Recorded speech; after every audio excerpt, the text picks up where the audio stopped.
Hello and welcome to a new deep dive. This deep dive is brought to you by the Association of Workers' Compensation Boards of Canada, also known as the AWCBC. Today we're tackling a really critical and, frankly, increasingly urgent issue impacting workplaces right across Canada. That's harassment and violence, particularly in, well, high-risk sectors like healthcare. Yes, it's quite compelling, isn't it? Seeing how these challenges are really coming to a head, marked by both some deeply unfortunate incidents and also significant legislative responses all through 2025. It really just underscores this rapidly changing landscape of occupational health and safety. Absolutely. And to, truly grasp the urgency here, we need to look at the realities on the ground. Let's start with that chilling incident out of Nova Scotia that really brought these issues into sharp focus. January 29th, 2025. A patient tragically stabbed 3 staff members in a Halifax ER. Reports actually described it as a crime scene. A crime scene, yes. Stark language. It is, but what's really compelling here, and maybe quite alarming, is that these aren't isolated incidents, are they? No, sadly not. 2025 saw multiple similar events across the country. We had nurse assaults reported in Quebec, Manitoba, Saskatchewan, and another nurse assaulted with a knife in British Columbia. Right. These are, as you say, stark symptoms. They point to persistent, underlying challenges that really demand our attention. Which brings us right to the core of it, doesn't it? Canadian OHS law.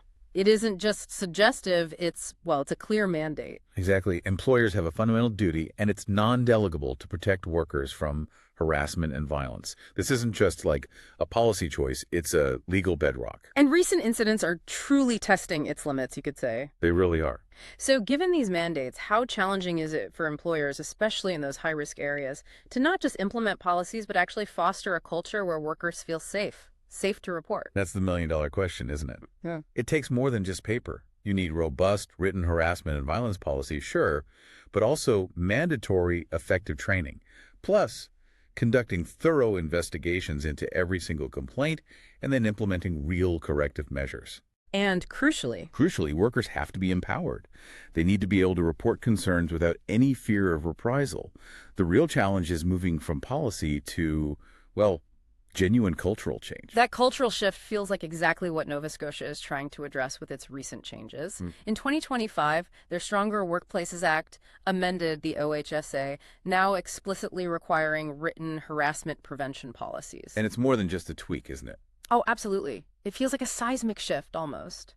By formally recognizing psychological health as part of safety, Nova Scotia is essentially redrawing the boundaries of workplace protection. Right. So for you listening, our OHS and workers' comp professionals, this implies a fundamental reevaluation, doesn't it? Thinking about risk assessments, incident investigations, claims management, moving beyond just the visible injuries. To fully encompass that invisible toll, yes. And this heightened awareness is driving adaptation elsewhere, too. Take Quebec, for instance. They passed Bill 42 back in 2023, a major update. It explicitly includes sexual violence under its expanded laws now. Which is significant. Very. And it's not just adding a line item. It demands a more nuanced approach.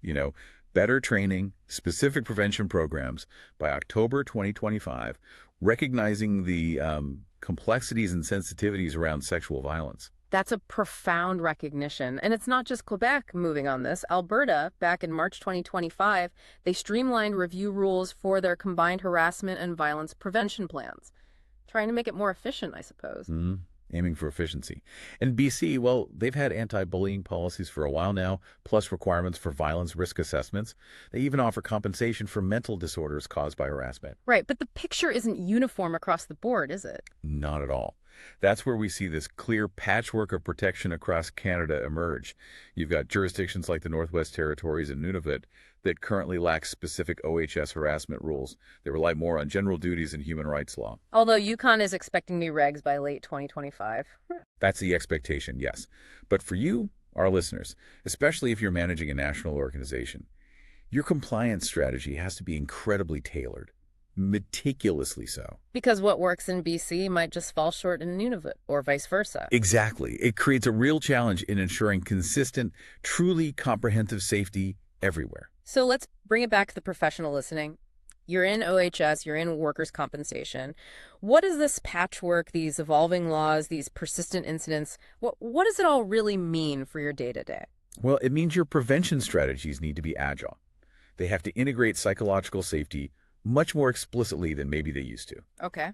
Your claims management now navigates new complexities, especially with mental stress claims or sexual violence as potentially compensable injuries. Right. New ground there. And your compliance requirements, they demand continuous vigilance. You have to adapt constantly to these provincial nuances, like Nova Scotia's new policies or Quebec's looming October deadline. It's not static anymore. It's a living, breathing challenge, requires constant engagement. Precisely.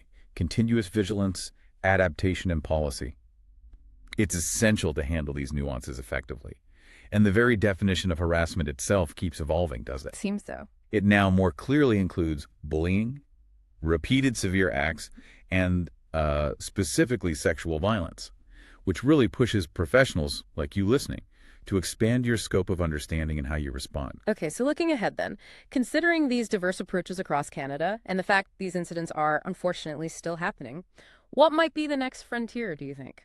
The next step in OHS law is to ensure truly comprehensive psychological and physical safety for all workers, especially in those really high-risk places like healthcare. That is the critical question we need to keep asking. Indeed. For more information, please do visit the AWCVC website. You can read the article Workplace Harassment Incidents and OHS Requirements in Canada 2025. You can also catch up on past deep dives on our website and our YouTube channel.